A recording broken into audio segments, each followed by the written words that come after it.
تو سب سے آسان کام جس کی طرف انسان زیادہ ہٹ ہو سکتا ہے وہ ہے فساد. یہ بات اپنے پاس لکھ رکھیے گا. میں اس چیز کو سمجھ کے یہاں بیٹھا ہوں بڑی ذمہ داری کے ساتھ. میرے سامنے ہے دونوں پیٹرن. میں جانتا ہوں کہ اس سوشل میڈیا پہ شر زیادہ وائرل ہوتا ہے، یا ایسی بات جس کا تحقیق سے دور دور تک کوئی تعلق نہیں وہ وائرل ہوتی ہے. اور اس کو سمجھ کر جان کر پھر میں نے یہ فیصلہ کیا تھا کہ میں نے ایک ایسی زندگی گزارنی ہے، میں ایک ایسے مواد کے ساتھ جینا چاہتا ہوں کہ میں دنیا سے چلا جاؤں، مجھے کم از کم یہ پچھتاوا نہ ہو کہ میں نے دنیا میں شہرت حاصل کرنے کے لیے، مال چھاپنے کے لیے اپنے آپ کو گمراہ کر رکھا یا مغدوبوں کے ساتھ کھڑا کیا، اور اپنے آپ کو نمایاں کرنے کے لیے میں نے ایک 1400 سال کی تاریخ جو ہے نا اس کے اندر سے وہ کیڑے نکالنے شروع کیے جس کی قطعاً کوئی ضرورت نہیں تھی آج. جس کے ضمن میں اکثر کہتا ہوں کہ سب سے آسان کام ہے 21ویں صدی میں بیٹھ کر آپ پیچھے 50-60 ہجری میں چلے جائیں اور یزید کو گالیاں دیں، چونکہ وہ موجود نہیں ہے. سب سے آسان کام ہے کہ میں اس وقت فرعون کو رگڑ دوں، نمرودوں کو رگڑ دوں، چونکہ وہ موجود نہیں ہوتے. جس جگہ پہ ہم موجود ہوتے ہیں وہاں پہ ہم بالعموم آنکھیں بند کر کے رکھتے ہیں. تو یا ہمارا سفر ماضی میں ہوتا ہے یا ہم مستقبل میں جھانکتے ہیں اور سو جاتے ہیں. اس لمحے میں آنکھ کھل جائے تو یہ انسان کی زندگی بدل جاتی ہے. مثلا میں نے آپ کو ہمیشہ بتایا کہ اسلامی تاریخ کے اندر اس قدر گند بھر دیا گیا ہے 1400 سال کے اندر کہ اگر آپ کبھی تاریخ کو پڑھیں، چونکہ میں اس میں سے گزرا ہوا ہوں، تو یقین مانیں کہ انسان سر پکڑ کے بیٹھ جاتا ہے کہ میں نوجوان نسل تک یہ کتابیں نہ پہنچاؤں، میں ان کو جلا دوں. اس طریقے سے لوگوں نے بادشاہوں کے دور میں اپنی اپنی حکومتوں کی خاطر، ذاتی مفادات کی خاطر مورخین بھی بکتے رہے ہیں. مورخین نے انتہائی جانبداری کا مظاہرہ کیا ہے.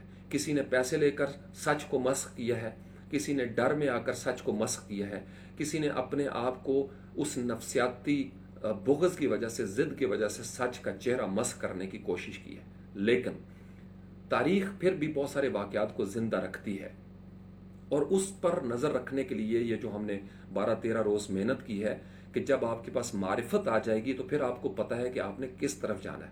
ایک بات یاد رکھیے گا، ہمیشہ سمجھاتا ہوں، جب تک سانسیں چل رہی ہیں یہ بات سمجھاتا رہوں گا.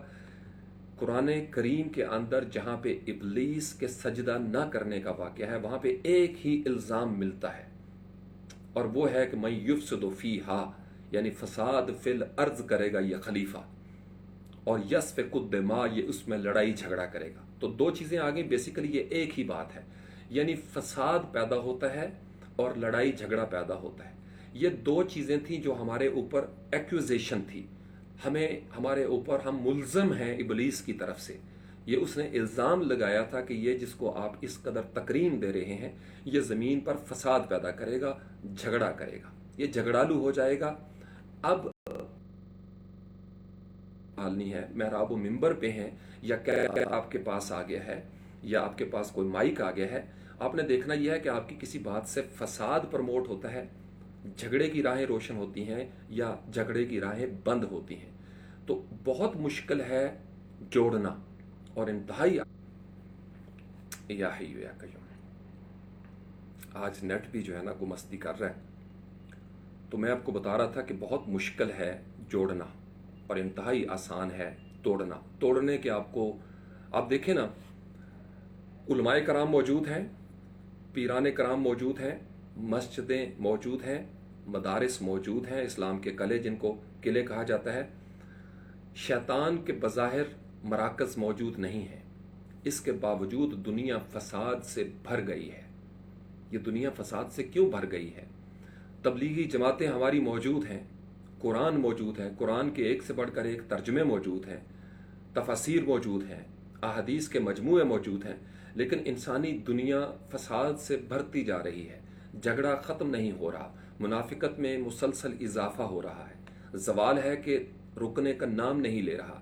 تو کہیں نہ کہیں تو گڑبڑ ہو رہی ہے، اور گڑبڑ وہی ہے کہ یسفک الدماء، انسان جھگڑالو ہے، جھگڑا کرے گا، انسان فساد کی راہیں روشن کرے گا. میں آپ کو ہمیشہ کہتا ہوں اسلامی تاریخ میں فالٹ لائنز ہیں. آپ کو محدثین میں بہت ساری ایسی باتیں ملیں گی. تو اگر آپ کسی ایک پمفلٹ یا کتاب کو پڑھ کے منظر عام پر آ جائیں گے تو پھر میں آپ کو بتا رہا ہوں جھگڑا ہی جھگڑا ہے، فساد ہی فساد ہے. تو اختلاف کو سمجھنے کے لیے آپ کو پورے منظر نامے پر نظر رکھنی پڑے گی، پھر آپ اختلاف سے بچ جائیں گے۔ ورنہ سادہ سا کام یہ ہے، آپ جس ماحول میں پیدا ہو گئے اس ماحول کی تقلید کریں اور اس کے بعد باقی سب کو رگڑ دیں، جو کہ باقی سارے کافر پیدا ہوئے ہیں۔ تو باقیوں کو بھی پھر اجازت دیں کہ وہ بھی اپنے ماحول میں جب پیدا ہوں تو وہ اپنے بارے میں یہی رائے رکھیں اور آپ کے بارے میں بھی وہی رائے رکھیں جو آپ ان کے بارے میں رکھتے ہیں۔ تو میں نے کوشش کی ہے کہ میں اپنے آپ کو تعصبات سے بلند تر کرتے ہوئے، اور یہ انتہائی مشکل کام تھا، یہ آسانی کے ساتھ نہیں تھا، مجھے اس بات کو ثابت کرنے کے لیے اور ظاہر کرنے کے لیے، اپنی ذات کا حصہ بنا کر آپ لوگوں تک پہنچانے کے لیے بے شمار قربانیاں دینا پڑی ہیں، اور میں دے رہا ہوں مسلسل۔ میرے سامنے ہیں دونوں راستے، میں نے ایک مشکل راستے کا انتخاب اس لیے کیا چونکہ میری نظر ہے فَاذْكُرُونِی أَذْكُرْكُم کے اوپر، میں جانتا ہوں کون سا مال دنیا میں بک جاتا ہے اور کون سا مال ہے جو آخرت میں بک جائے گا۔ تو اس لیے جب انسان ان چیزوں کے اوپر نظر رکھتا ہے تو پھر اس کو انتہائی مشکل فیصلہ کرنا پڑتا ہے۔ تو میں ہمیشہ کوشش کرتا ہوں کہ کوئی ایسا سوال انٹرٹین نہ کروں جس سے ایک ایسی بحث کا آغاز ہو جائے جس بحث پہ 1400 سال ہمارے تقسیم ہو چکے ہیں۔ میں آپ کو صرف احادیث کے اوپر لے لیتا ہوں۔ احادیث کے ہمارے پاس 6 مجموعے ہیں، اور محدثین میں اس بات پہ اتفاق نہیں ہے کہ یہ 6 مجموعے ہیں یا 5 ہیں یا 4 ہیں۔ ان مجموعوں کے باوجود 2 کتابیں جو احادیث کی مجموعے ہیں ان کو صحیحین کہا جاتا ہے۔ صحیح بخاری اور صحیح مسلم وہ ہمارے پاس موجود ہیں۔ ہم اگر ان کی تاریخ پڑھیں، جو کہ عام نوجوان نہیں پڑھتے، آپ کو فقہ کے جو ائمہ ہیں ان کی بھی تاریخ پڑھنی چاہیے، مکمل طور پر وہ کب پیدا ہوئے، کب فوت ہوئے، انہوں نے کیا خدمات کی، کس طریقے سے ان کو ایذائیں دی گئیں۔ آپ کو محدثین کی بھی پیدائش کا پتہ ہونا چاہیے، کن حالات میں انہوں نے احادیث کو اکٹھا کیا، کتنا مشکل کام تھا، کس طریقے سے ان بزرگوں نے اپنی زندگی جو ہے نا وہ صرف کر دی اس کام کو کرنے کے لیے، اور کس طریقے سے ان کو سزائیں دی گئیں، ان کی مخالفت ہوئی، اور وہ کیا کہتے رہے ساری زندگی، وہ کیا کہتے رہے۔ آپ موطا امام مالک سے شروع ہو جائیں تو آپ جب کسی کو یہ بات کرتے ہیں کہ یہ حدیث کمزور ہے، یہ حدیث مرفوع ہے یا موضوع ہے، میں بھی اکثر ٹیکنیکل ٹرمز کے طور پر یوز کرتا ہوں۔ پہلی بات تو یہ یاد رکھیے کہ کوئی حدیث کبھی کمزور نہیں ہوتی، یہ میرا یقین ہے۔ جیسے کوئی بندہ اٹھے اور کہے کہ سورۃ رحمان کی یہ آیت معاذ اللہ کمزور ہے اور فلاں آیت مضبوط ہے، ساری آیات جو ہے نا وہ مضبوط ہیں۔ احادیث، جب بھی کوئی چیز حدیث ہوگی اس میں کوئی کمزوری نہیں ہو سکتی، کوئی ضعف نہیں ہو سکتا۔ یہ ضرور موجود ہے کہ اسرائیلیات شامل ہوئی ہیں، نبی کریم علیہ السلام سے منسوب بہت سارے ایسے جملے یا فکرے یا باتیں لوگوں نے گھڑ کے بھی یہ کہہ دیا کہ نبی کریم صلی اللہ علیہ وسلم نے اس طرح فرمایا تھا۔ پہلی بات تو یہ یاد رکھیے کہ حدیث وحی نہیں ہے، حدیث کے جتنے بھی مجموعے ہیں وہ انسانی کاوشیں ہیں، انسانوں نے اکٹھا کیا، اور جب انسانوں نے اکٹھا کیا تو ضرورت پیش آئی کہ اس کا بھی کوئی ایویلویشن کرائیٹیرین ہونا چاہیے، ورنہ تو جس کا دل کرے گا وہ اٹھے گا اور عرب کے دور دراز خطے سے اٹھ کے آئے گا اور کہے گا کہ یہ ایک حدیث ہے، میرے پاس بھی موجود ہے۔ تو اس کے اوپر یہ بنو امیہ اور بنو عباس کا جو دور چل رہا ہے، آپ کو وہ پیرالل تاریخ دیکھنی پڑے گی، کس دور میں کون سے محدثین کرام آئے ہیں، اور اس وقت سیاسی نظام کیا چل رہا تھا، سماجی حالات کیا چل رہے تھے، اور اس وقت لوگوں کے اندر پروپیگنڈا یا برین واشنگ کس طرح کی ہو رہی تھی، کیا اس وقت بھی فیک نیوز تھیں، اس وقت تعصب کیا تھا، کیا خاندانوں کے آپس میں کوئی جھگڑے چل رہے تھے۔ تو ہمارے پاس ہم 21ویں صدی میں بیٹھے ہیں، تو جب آپ تاریخ کو اس طریقے سے غیر جانبدار ہو کے دیکھتے ہیں، یہاں سے آپ سکالر بنتے ہیں، آپ ریسرچ اورینٹڈ ہو جاتے ہیں۔ اگر آپ تحقیق شناس نہیں ہیں تو پھر آپ کے پاس تعصب رہ جائے گا، آپ پھر اپنی جماعت کی بات کریں گے، جو آپ تک پہنچا آپ نے اس کو سچ مان لیا۔ قرآن اس بات کی نفی کرتا ہے، قرآن کہتا ہے کہ آپ علی وجہ البصیرت، یعنی ویژن کے ساتھ، انسائٹ کے ساتھ آپ کسی چیز کو تسلیم کریں گے۔ مثلا اب اہل تشیع کی مثال لیں، ان کے پاس احادیث کے اپنے مجموعے ہیں، تو جب ہم صرف صحیح بخاری یا صحیح مسلم کی بات کرتے ہیں تو امت مسلمہ میں سے ہم نے اہل تشیع کی احادیث کے مجموعوں کو ویسے ہی خارج کر دیا، اور پھر وہ بھی خارج کر دیں گے، آپ سمجھ رہے ہیں۔ پھر اسی طریقے سے ہمارے جو اسکول آف تھاٹ بنے ہیں، اہل حدیث کے ہاں ایک الگ ترتیب نظر آتی ہے، ہمارے ہاں جو دارالعلوم دیوبند تھا انہی آیات اور احادیث کا ایک نیا نیریٹو نظر آتا ہے، بریلوی اسکول آف تھاٹ میں نیا نیریٹو نظر آیا، حنفی اسکول آف تھاٹ میں ہی جماعت اسلامی کا ایک نیا نیریٹو ہمارے سامنے آ جاتا ہے۔ جاوید احمد غامدی صاحب اسی نیریٹو میں ایک نئے نیریٹو کے ساتھ ابھرتے ہیں، کرم شاہ صاحب کا ایک نیا نیریٹو نظر آتا ہے، اسی طریقے سے پروفیسر ڈاکٹر طاہر القادری صاحب ہیں، ان کا جدید دور میں آج اللہ تعالیٰ ان کو صحت عطا فرمائے، خیر و خوبی کے ساتھ رکھے، ان کا ایک اپنا نیریٹو اس میں نظر آتا ہے۔ تو یہ بزرگوں کی تعبیرات ہیں، ان کی اپنی انڈرسٹینڈنگ ہے۔ یاد رکھیے گا کہ حدیث کبھی کمزور نہیں ہوتی۔ اب امام بخاری رحمۃ اللہ تعالیٰ علیہ انہوں نے پتہ نہیں کتنی احادیث کے نام پر کچھ چیزیں اکٹھی کی جو اس دور میں کہا گیا کہ یہ، تو وہاں سے پھر یہ علوم، یہ محدثین کی محنت ہے۔ یاد رکھیے یہ جو علوم، علم اصول حدیث جو آ گئے، لوگوں نے اصول وضع کر دیے، اسماء الرجال آ گیا ہے، اس کے اندر روایت و درایت ہمارے سامنے موجود ہے، اور اس پہ لوگوں نے پی ایچ ڈیز کر رکھی ہیں۔ عام نوجوانوں کو پتہ ہی نہیں ہوتا کہ روایت کیا ہے اور درایت کیا ہے۔ سادہ سی کہانی سنا دیتا ہوں، باقی آپ کتابیں پڑھ سکتے ہیں اس میں۔ ان سارے علوم کا اصل مقصد یہ تھا کہ یہ دیکھا جائے، ایویلویٹ کیا جائے، انالیسس کیا جائے، ایگزامن کیا جائے کہ جس بات کو حدیث کہا جا رہا ہے کیا وہ حدیث ہے یا نہیں ہے۔ تو اس میں پھر آپ کو 2-3 باتوں کی ضرورت تھی۔ پہلے یہ دیکھیں جو راویوں کا سلسلہ آ رہا ہے، وہ راویوں کا سلسلہ کہاں سے چلتا ہوا آ رہا ہے، اور پھر اس کی کئی نسلیں ہوں گی۔ راویوں کا سلسلہ نبی کریم صلی اللہ علیہ وسلم تک پہنچ رہا ہے یا نہیں پہنچ رہا، صحابیوں تک پہنچ رہا ہے یا کہاں تک پہنچ رہا ہے، تابعین تک پہنچ رہا ہے یا کہاں تک پہنچ رہا ہے۔ تو پھر اس کے لیے علم اصول حدیث میں یا حدیث کی کتابوں میں اس کی اقسام بنتی چلی گئی، اس کی مختلف ٹائپس ہمارے سامنے آئیں، اور یہ محدثین کی محنت ہے۔ اس کا نبی کریم صلی اللہ علیہ وسلم کے ساتھ یا وحی الہی کے ساتھ کوئی تعلق نہیں ہے۔ تو یہ ہر دور میں محدثین نے اپنی سمجھ بوجھ کے مطابق وہ علوم وضع کرنے کی کوشش کی۔ جیسے گرامر اللہ نے نہیں اتاری، یہ جب قرآن اترا تھا تو اس کے ساتھ اس کے گرامر کی کوئی کتاب نہیں اتری تھی کہ یہ آپ کا پریزنٹ ٹینس ہوگا اور یہ آپ کا فیوچر ٹینس ہوگا۔ یہ گرامر بھی بعد میں لوگوں نے بنائی ہے، قرآن کو مسلسل پڑھ پڑھ کے، عربی زبان کو سمجھ کے۔ جیسے زبان ہمیشہ پہلے بولی ہوتی ہے، بولی جاتی ہے، تقریر ہوتی ہے، پھر وہ تحریر بنتی ہے، بولی سے زبان کی طرف آتی ہے، پھر زبان کے اصول و ضوابط مقرر کیے جاتے ہیں۔ بالکل انسانی آبادیاں بھی اسی طریقے سے ہوئی ہیں۔ ایک انسان ہے، اس کو ابھی قاعدے کی ضرورت نہیں، لیکن پھر بھی اس کی زندگی میں کوئی ڈسپلن ہوگا۔ اس کی شادی ہوتی ہے، ایک گھرانہ بنتا ہے، اصول و ضوابط وضع ہونا شروع ہو جاتے ہیں۔ وہ ایک قبیلہ بنتا ہے، تو اب ضرورت ہے اس قبیلے کو رن کرنے کے لیے کوئی اس کا سردار ہو، کوئی اس کا آرگنائزیشنل سٹرکچر ہو، کوئی ڈھانچہ ہو کہ اوپر کون ہوگا، معاشیات کس کے پاس ہوگی، فائنانس کون سنبھالے گا، عدلیہ کون سی ہوگی، مقننہ کون سی ہوگی، انتظامیہ کون سی ہوگی۔ یہ جدید دور میں سٹرکچر بنائے گئے ہیں۔